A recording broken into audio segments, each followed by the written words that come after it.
Hello everyone, welcome back to another video on how to fix online. In today's video, I am going to show you how to fix login problems with Kite account. If you are having trouble logging into your account, here are some fixes you can try.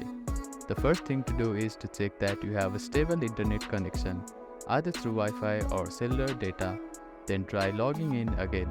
Also make sure that you are typing your information correctly. The second step is to clear your browser cache and cookies. Sometimes stored data in your browser can cause login issues. To do this, open your browser and click on the three dots at the bottom right corner. Then find the history button. After clicking on the history button, you can find the delete browsing data button. Click on it, then select the time range as all time.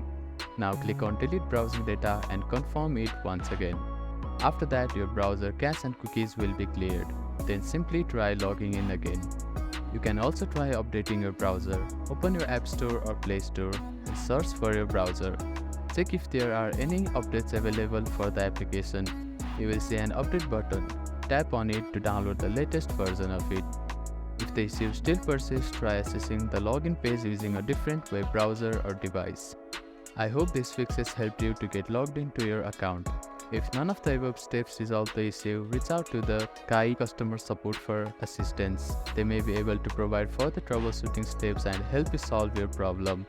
If you have any questions, please let me know in the comments below. Do not forget to like and subscribe for more helpful tips and tutorials. Thank you for watching.